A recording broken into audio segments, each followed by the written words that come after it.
બોલીએ દશા માત કી જય. મિત્રો, આજના આ વિડીયોમાં આપણે દશામાની વાર્તા સાંભળવાના છીએ. દશામા વ્રતના 10 દિવસ દરમિયાન નિત્ય આ વાર્તા સાંભળવાની હોય છે. તો જે કોઈએ વ્રત કર્યું હોય અથવા તો કોઈ કારણોસર ન કર્યું હોય અને માત્ર આ વાર્તા સાંભળે છે તો પણ તે આ કથા વાર્તા સાંભળીને દશામાના આશીર્વાદ મેળવી શકે છે. તો આવો આપણે સાંભળીએ આ દશામાની વાર્તા. સુવર્ણપુર નગરીમાં અભયસેન નામે ઘણો જ ગર્વિષ્ઠ રાજા રાજ કરતો હતો. નગરની સમૃદ્ધિનો પાર નહીં. રાજાની ગુણિયલ, સંસ્કારી અને અતિ સુશીલ તથા રૂપવતી રાણીનું નામ અનંગસેના હતું. રાણી ઘણી જ નમ્ર અને ધર્મિષ્ઠ હતી. ઘણીવાર રાજાને અહંકાર ન કરવા સમજાવતી, પણ રાજાએ કદી વાત સાંભળતો નહીં.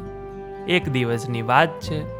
રાજમહેલના ઝરૂખે બેઠેલી રાણી નદીના કિનારે સ્ત્રીઓને વ્રત કરતી જોઈ. તેથી રાણીએ તરત જ દાસીને આજ્ઞા આપી કે નદી કિનારે તે સ્ત્રીઓ ટોળે મળીને શું કરે છે, કયા દેવીની પૂજા કરે છે તે જાણી લાવો. દાસી તો દોડતી દોડતી સ્ત્રીઓ પાસે ગઈ અને પૂછવા લાગી કે તમે આ શું કરો છો? ત્યારે એક સ્ત્રીએ જવાબ આપતા કહ્યું કે અમે માં દશામાનું વ્રત કરીએ છીએ. આ વ્રતની વિધિ એવી છે કે સૂતરના 10 તાર લઈ 10 ગાંઠ વાળવાની, ગાંઠે ગાંઠે કંકુના ચાંદલા કરવાના.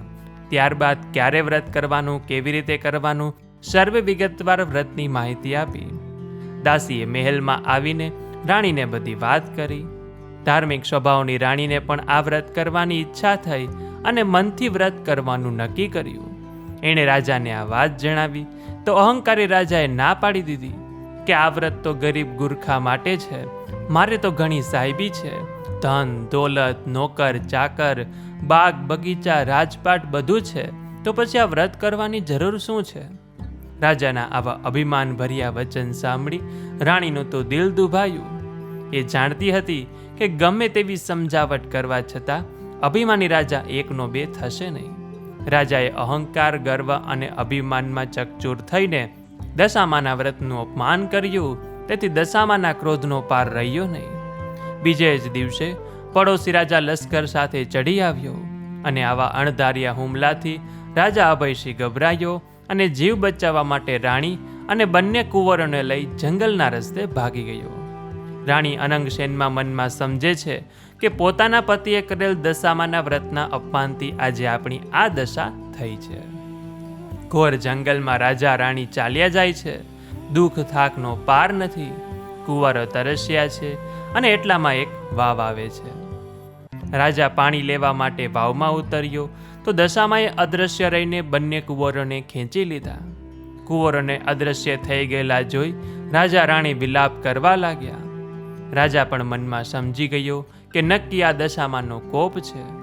એ રાણીએ આશ્વાસન આપતા સમજાવે છે કે જેણે આપ્યા એણે લઈ લીધા છે, હવે એ જ આપણને પાછા આપશે.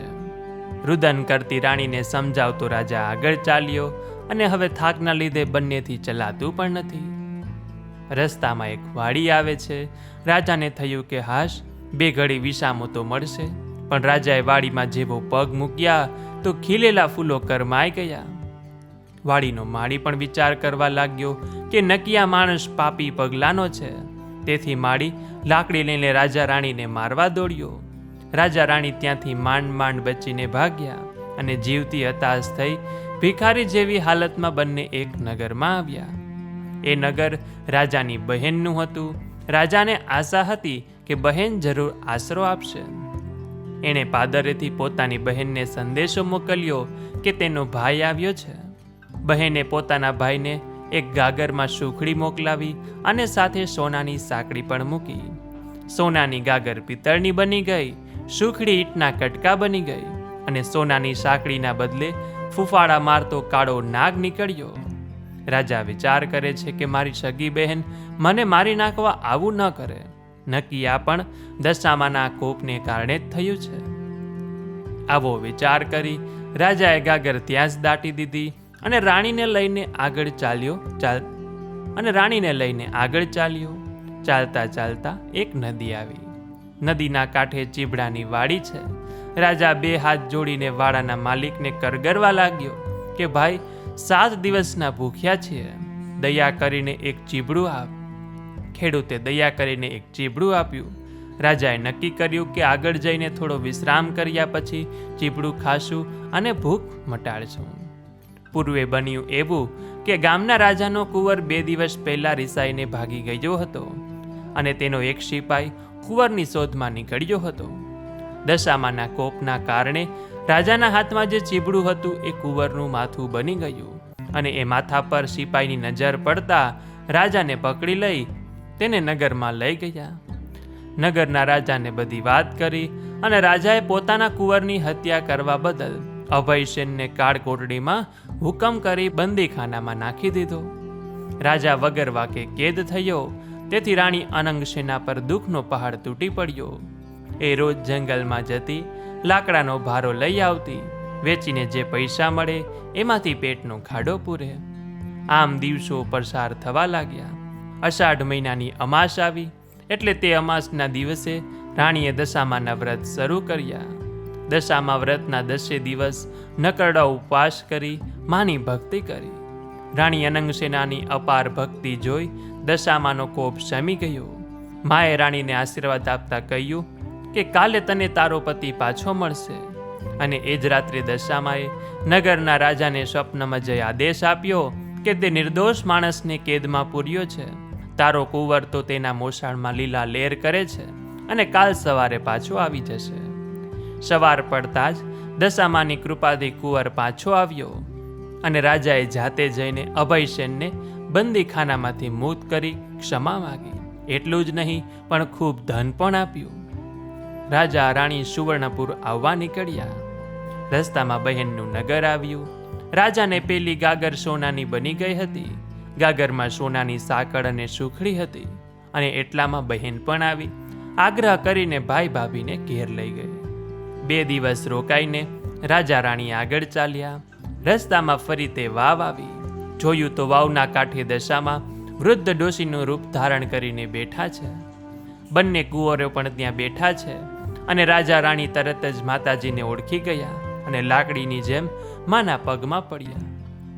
દશામાએ તેના અસલ સ્વરૂપમાં આવી દર્શન આપતા કહ્યું કે રાજા, તે અભિમાન આણીને મારા વ્રતનું અપમાન કર્યું હતું, તેથી તારા પર હું કોપાયમાન થઈ હતી. પણ હવે તારો ગર્વ ગળી ગયો છે. વળી તારી રાણીએ ભાવથી મારું વ્રત કર્યું છે, તેથી હું પ્રસન્ન થઈ છું. તારું રાજ તને પાછું મળી જશે. માં કરતો રાજા અભયસેન દશામાના પગમાં આડોટી બોલ્યો કે માં, હે દયાળી, કળિયુગમાં તમારી કસોટીમાંથી કોઈ પાર ઉતરી શકશે નહીં, માટે આવો કોપ કદી કરશો નહીં. દશામાં મીઠા સ્વરમાં બોલ્યા કે તારી વાત કબૂલ કરું છું. કળિયુગમાં જે કોઈ મારી કથા સાંભળશે કે સંભળાવશે તેની દશા સદાય સારી રહેશે. અને આમ કહી દશામાં દ્રશ્ય થઈ ગયા. રાજા રાણી બંને કુંવરો સાથે પોતાના રાજ્યમાં આવ્યા અને અભયસેનના સેનાપતિ પડોશી રાજાને હરાવીને રાજ પાછું મેળવ્યું. અને રાજા રાણી ફરીથી આનંદપૂર્વક દિવસો પસાર કરવા લાગ્યા. અને હવે તો રાજા અને રાણી બંને આ દશામાનું વ્રત કરે છે, દશામાની સેવા પૂજા કરે છે. હે દશામાં, તમે જેવા રાજા રાણીને ફળ્યા એવું જ તમારું વ્રત કરનાર, વાર્તા સાંભળનાર, કથા વાંચનાર, સાંભળનાર, આ વિડીયો જોનાર, સાંભળનાર સર્વે કોઈને ફળજો. બોલીએ દશા માત કી જય.